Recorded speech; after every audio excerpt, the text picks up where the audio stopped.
bienvenue dans notre analyse approfondie. Aujourd'hui, on plonge dans YouTube. Des milliards de vidéos, c'est énorme. Et la question qui revient tout le temps, comment certaines sortent du lot? Oui, c'est la grande question. On va essayer de décortiquer un peu le fonctionnement de l'algorithme. On s'appuie pour ça sur les explications de Todd Bouprey, qui est directeur principal de la croissance chez YouTube. Tout à fait. Et d'ailleurs, premier point important, faut corriger une idée reçue. On imagine souvent que YouTube pousse des vidéos. Ouais. Mais en fait, c'est pas vraiment ça. C'est plutôt un système prédictif. Il est centré sur le spectateur, sur la personne qui regarde. Ah, d'accord. L'idée, c'est de mettre en relation chaque personne avec les vidéos qu'elle a le plus de chances d'aimer. Donc c'est hyper personnalisé, quoi. Ah oui, c'est une nuance clé. Ça veut dire que ma page d'accueil, elle est unique pour moi. Exactement. Ça explique pourquoi j'étais à fond sur les MMA, et puis j'ai regardé 2-3 trucs sur le Panama, et hop, mon flux a changé du tout au tout. Ben voilà, c'est exactement ça. L'algorithme ne juge pas la vidéo dans l'absolu. Il la classe, il la propose pour toi, spécifiquement en fonction de ton historique, de ce que tu regardes. D'accord. Comme le dit Beaupré, tout est vraiment centré sur chaque personne individuellement. L'algo part de toi pour trouver le contenu, pas l'inverse. Intéressant. Mais alors, sur quoi il se base concrètement? C'est quoi les indices qu'il regarde pour faire ses prédictions? Alors, il utilise ce que Beaupré appelle un éventail de signes. En gros, pour mesurer si une vidéo va plaire. Les plus connus, c'est le taux de clic. Est-ce que les gens cliquent quand ils voient la miniature? La durée de visionnage, bien sûr. La rétention, ouais. C'est ça, la rétention. Et puis, l'engagement, les likes, les commentaires, les partages, tous ces trucs-là. D'accord. Taux de clic, rétention, engagement. Classique. Mais est-ce qu'il y en a un qui compte plus? On entend souvent que la durée de visionnage, c'est le roi. Alors, la durée de visionnage, c'est vrai que c'est souvent hyper important.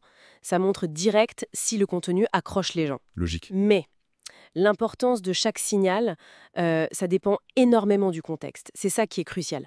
Beaupré le dit bien, l'algorithme s'adapte. C'est-à-dire? Un tuto de 2 minutes qui répond pile à ta question, on n'attend pas la même chose qu'un podcast d'1 heure, tu vois. Ah oui, évidemment. L'algo apprend ça.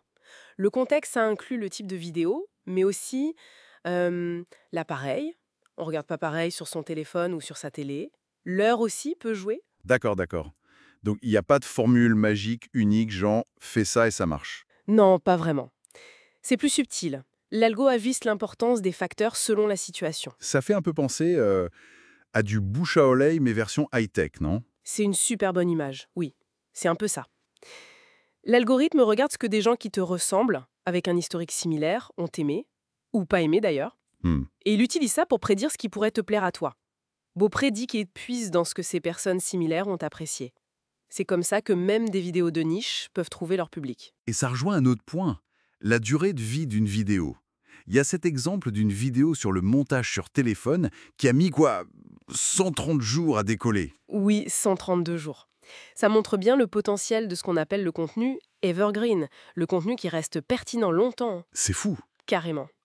Et pour qu'une vidéo démarre, même une vidéo evergreen, la réaction des abonnés au tout début, c'est hyper important. Ah oui. Oui, leur taux de clic, combien de temps ils regardent, dans les premières heures, les premiers jours, ça envoie des signaux très forts à l'algorithme pour dire « Ok, ça plaît à l'audience de base ». Donc, le conseil, c'est de bien regarder comment mes abonnés réagissent à mes vidéos, plus que de se comparer aux autres. Exactement, c'est ce que Beaupré recommande aussi. Compare tes nouvelles vidéos à tes anciennes, pour ta propre audience. C'est ça le plus utile pour comprendre ce qui marche pour toi et ajuster le tir. D'ailleurs, juste un mot rapide, atteindre le bon public, ça dépasse les langues. Traduire les titres, les descriptions, ajouter des sous-titres, ça aide l'algo à proposer ton contenu à des gens qui parlent pas français mais qui seraient intéressés. Ça élargit vachement la portée potentielle. Fascinant. Bon, au final, si je résume un peu tout ça, comprendre l'algo YouTube, c'est pas chercher la faille pour le hacker, quoi. Non, pas du tout. C'est plutôt se concentrer sur comment faire du bon contenu qui plaît vraiment à un public précis, et ensuite faire en sorte que l'algorithme ait les bons signaux pour le montrer aux bonnes personnes. C'est tout à fait ça. Comprendre son audience et essayer de la satisfaire au mieux. Et ça ouvre une question intéressante pour finir, peut-être. Je t'écoute. Au-delà des chiffres, des clics, de la durée de vue, tout ça, quels pourraient être les signes peut-être plus subtils, moins faciles à mesurer pour l'algo aujourd'hui, qui montrent qu'un contenu a vraiment eu un impact? apporter de la valeur ou une vraie satisfaction, tu vois. Quelque chose de plus profond.